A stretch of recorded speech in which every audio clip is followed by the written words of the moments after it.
Welcome to the meeting with the Fall River Sewer Commission. It is November 16th, 2022. Pursuant to the open meeting law, any person may make an audio or video recording of this public meeting or may transmit the meeting through any medium. Attendees are therefore advised that such recordings or transmissions are being made, whether perceived or unperceived, by those present and are deemed acknowledged and permissible. Having said all that, do take the roll call, please. Yep. And Member Elves, Here. Member Bernier, Here. President Almeida, Here. and Members Howiak and Souza are not present. Okay. We all have the agenda that's been placed in front of us. First item, citizen input. Is there any? None that I've Okay, seen. so that, put that out. Second item, tabled minutes of the previous meeting of May 31st, 2022. You can handle these one at a time, or we can do both at one time. Would you prefer each one? So just as, Because it's a tabled item from the last time? yeah, it's a tabled item from the last time, but both of the other members that are present today were not present for that meeting. Okay. So if you want to just leave it on the table, we could potentially bring it up at the next meeting. Well, why can't, I mean, I've got three members here. Why can't we approve it? You know, again, I don't know how the other members would feel about voting on minutes. Renee brought it up in one of the past meetings about not voting on minutes of meetings that you were there, but again, that's up to the members whether they want to vote on it or not. How do you guys feel? I mean, we're talking about Mrs. Howiak being here for it, right? Hmm. And the fact she's not here, Yeah. you're saying precludes us from having to approve this? Potentially having a forum to approve it, yeah. Or is it, I'm sorry, is the question of myself not being part of those May 31st minutes? Is that a question? Yeah. Well, again, you weren't present, and it, so it depends on how you would want to vote, whether you would vote, for him, against him, or abstain, since you weren't present. Okay, I see your point, Paul. Scott wasn't here for the May 31st meeting. Neither was I. But at that time, we did have a quorum, because Mr. Souza was here. Yep. Mrs. Howiak was here, and I believe at some point in time, Mrs. Washington, when she was on the board, was here. Yeah. Well, So what you're saying then is because only two members from that, well, actually, only one member from that meeting is in attendance today to approve that, yeah, maybe we ought to table it. yeah. All right, okay.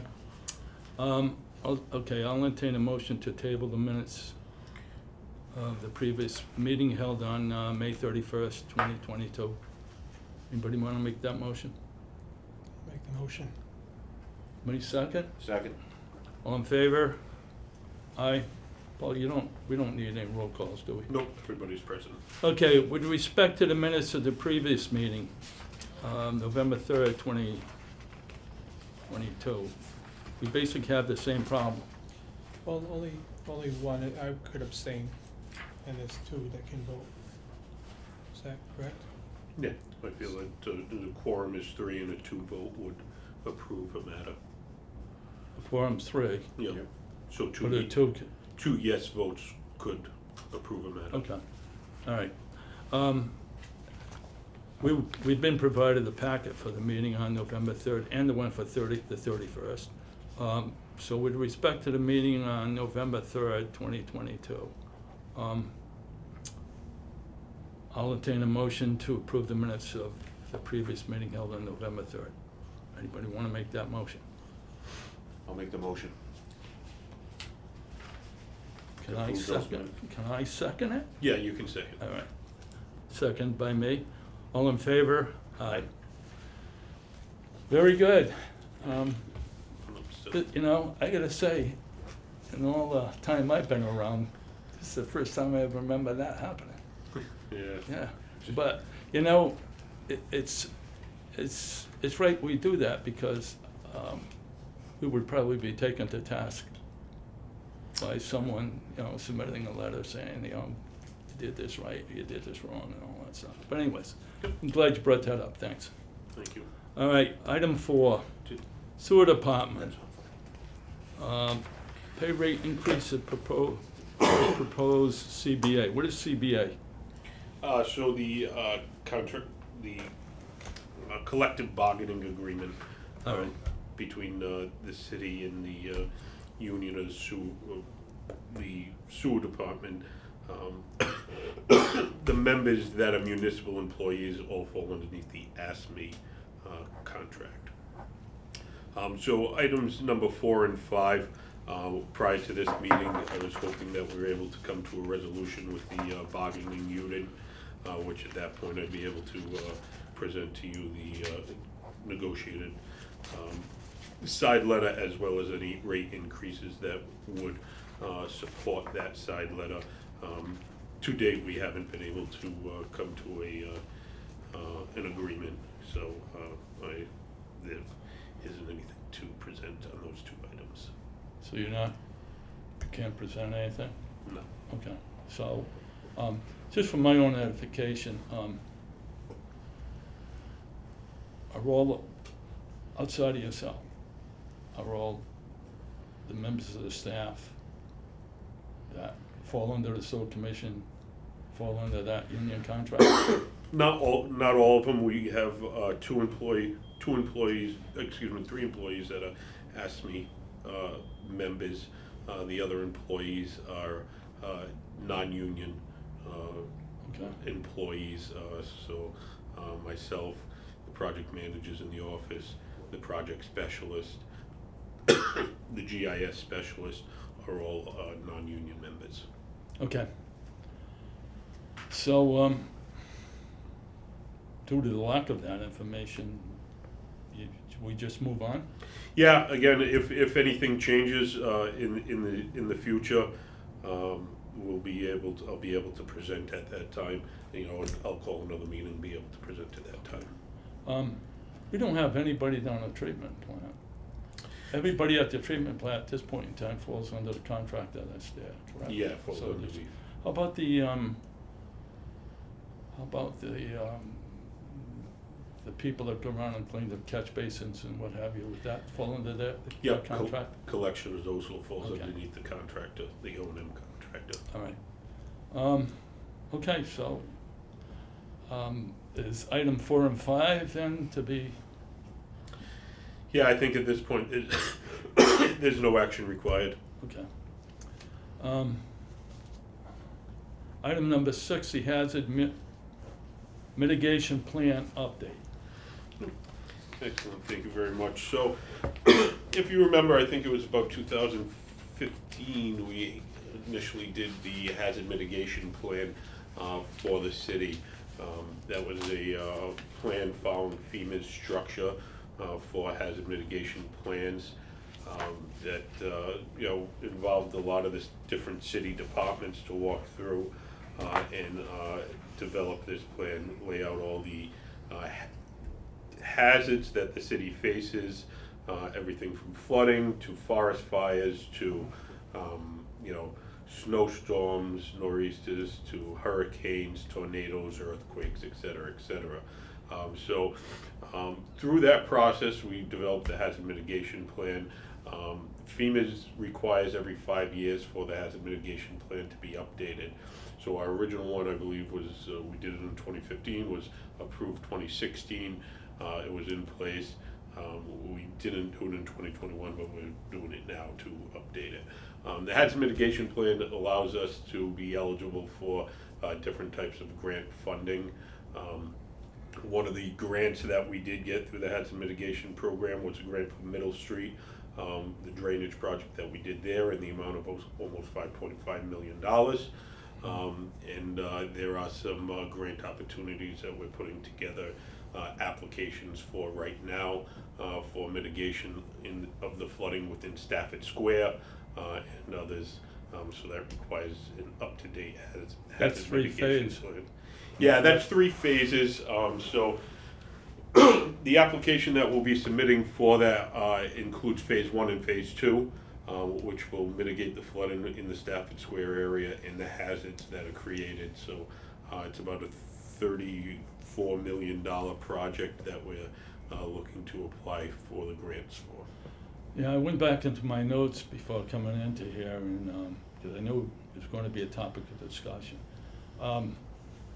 Where does Woodward and Curran fit in? So Woodward and Curran was the company that did the original hazard mitigation plan for us back in 2015-16. That was done underneath when we were doing the integrated plan. Right. It was done as an appendix to the integrated plan. Right. So they were our consultant that did the original update. They are doing the original plan. They're doing this update for us. Yeah, I think that, from what I can remember, was what, like 22,000? Yeah, roughly thereabouts for the update. 22,000. Yes. All right.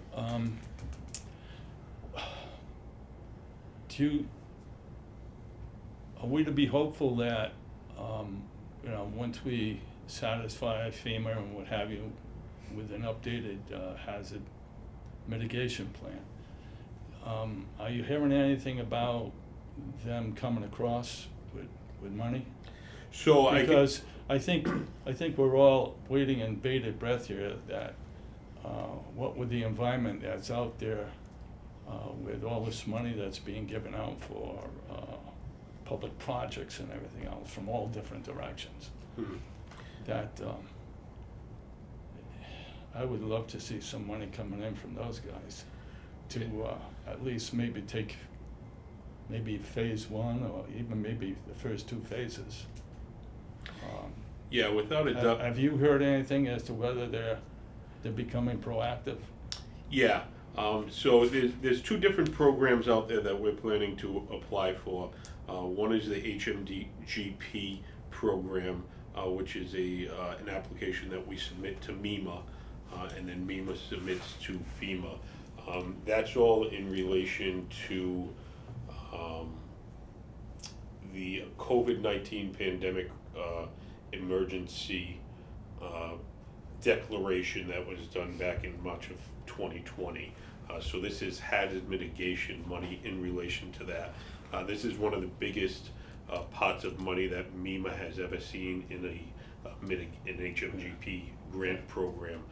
It's over $100 million that they have to be able to do mitigation projects. So it's interesting. Whenever there's a declaration of hazards, so let's just take the hurricanes that just occurred down in Florida. There's a national declaration of a hazard that occurred down there. Whenever that declaration is done, there's an estimated amount of the damage that goes forward. So let's just say it's $2 billion that I've heard numbers of in Florida. Automatically, when that declaration is signed and funding for that is made available, there's also within the hazard declaration laws, 10% of that has to be set aside for future mitigation projects. So they have to take a certain amount of that money, put it aside, and say, we're going to spend this in the future on mitigation projects. So that's why the HMGP program, that one of the programs we're going to apply for, is from the 2020 COVID declaration. This is the mitigation money to try to mitigate any hazards with this certain pot of money. The other one that we're going to be applying for is what's called the BRIC program, and that's a national hazard program. So that one's through FEMA.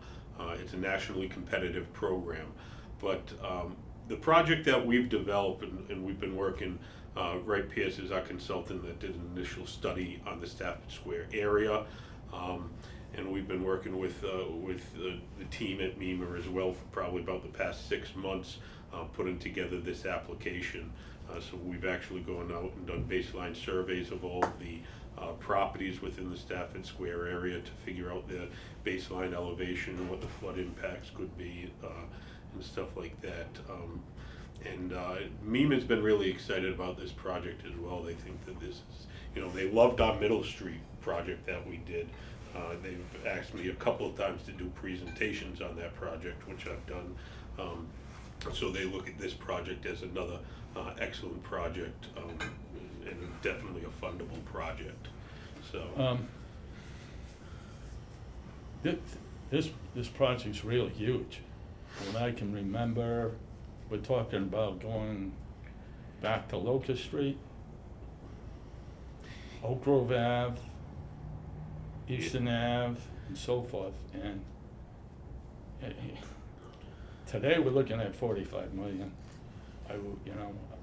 I hate to think what it's gonna be if we're doing this piecemeal, and I'm sure we're gonna end up doing it that way to some reason, because I don't see them coming along and say, here's a check for 45 million, now do what you want with it.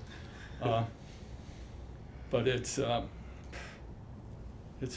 huge project, but it definitely needs to be done at some point in time, because as you know, we flood out Pleasant Street like no tomorrow.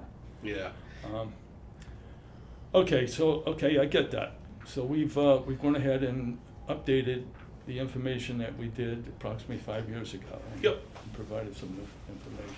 Yeah, so I'll just go to a couple of slides here. So, just go back one.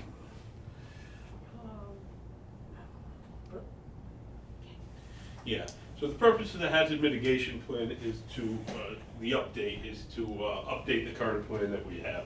So there's been projects that we've done since we did the original plan, i.e. Middle Street project, Crestbrook was labeled in that plan, cleaning of the interceptor drain along the North Watuppa.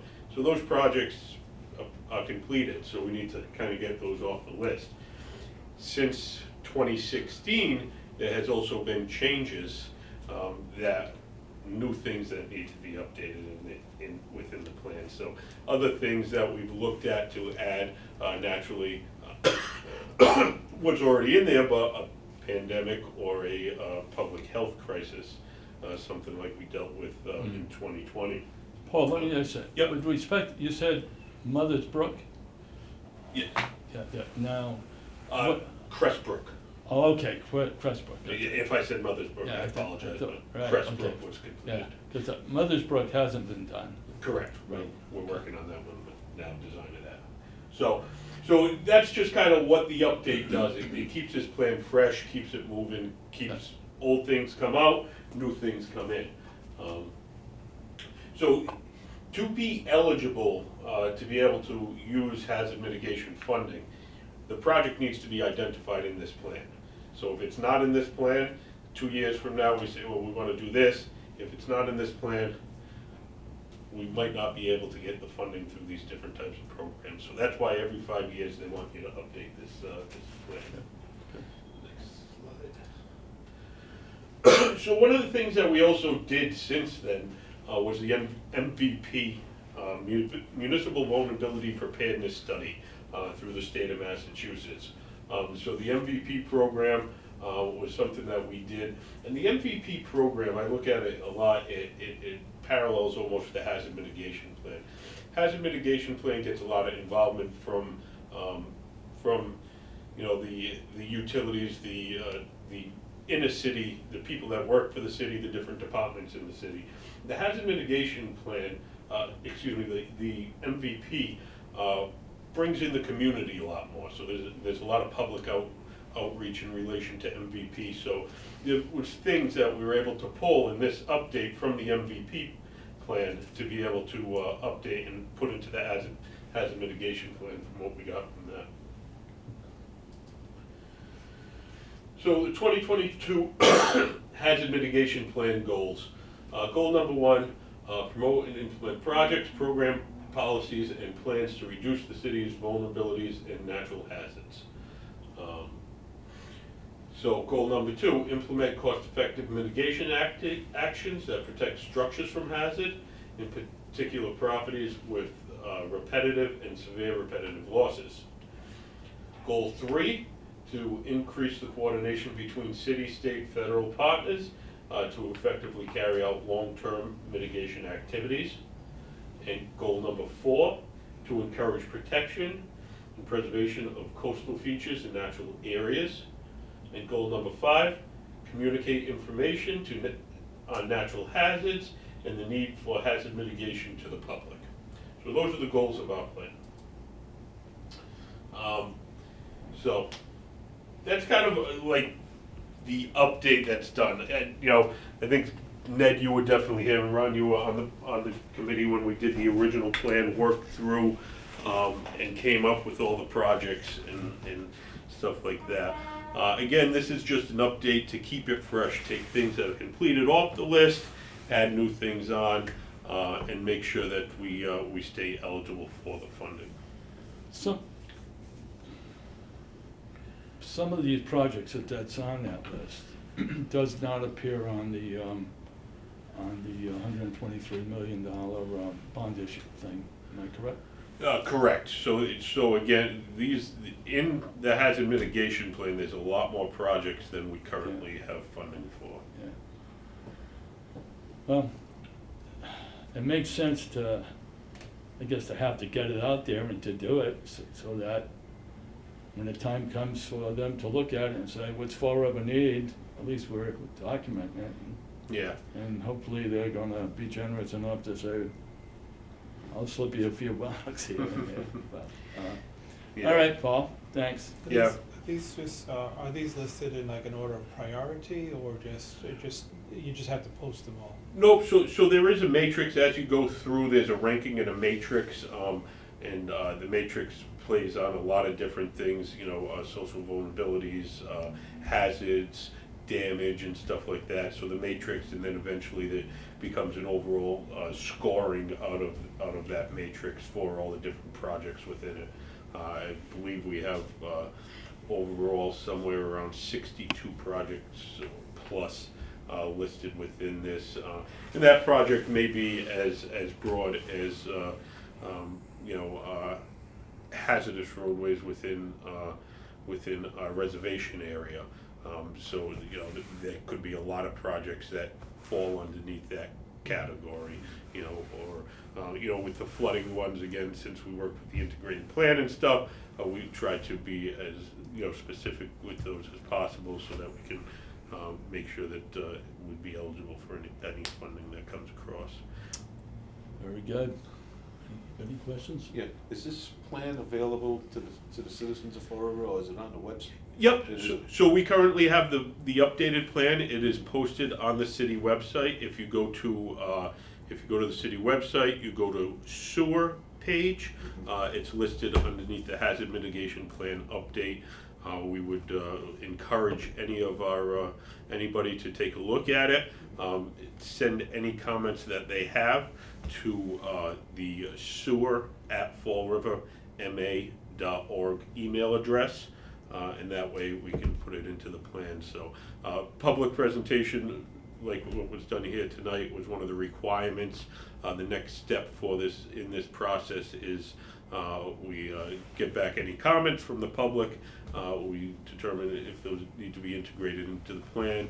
Then we get this plan off to MEMA so that they can review it onto FEMA, and then essentially it goes back to City Council for final adoption. Very good, sounds like a plan. All right, that takes us, anybody has any other questions? If not, let's move on to the updates on ongoing projects. Yeah, since we've had a meeting about 2 weeks ago, there wasn't much within recent updates, so. Have you got, how's the project down at the plant going? In other words, with respect to what I wanna know is, do you have a backlog of change orders that's gonna be coming our way?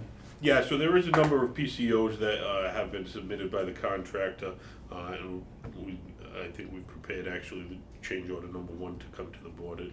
They're working on putting them together, coming soon. Okay. There hasn't been anything the way that the contractor does their RFIs and PCOs, essentially, if they do an RFI, they track it with a PCO as well. So a lot of the PCOs may end up at a zero price tag, just because it's through the RFI process. That's how the contractor follows their RFIs. Okay. But that project's going good. It's on target. We had a lot of long lead time items that the contractor was able to get ahead of earlier in the project. Wilson Road Pump Station is underway currently. The contractor is planning to be out there within the next 2 weeks. They've already cleared the whole entire area from Wilson Road all the way up to Sykes, where they're replacing the sewer line. They plan to be out there starting work within the next couple of weeks. That project, in relation to our ACO, has a substantial completion date of the end of this calendar year. I have been in contact with EPA in relation to that.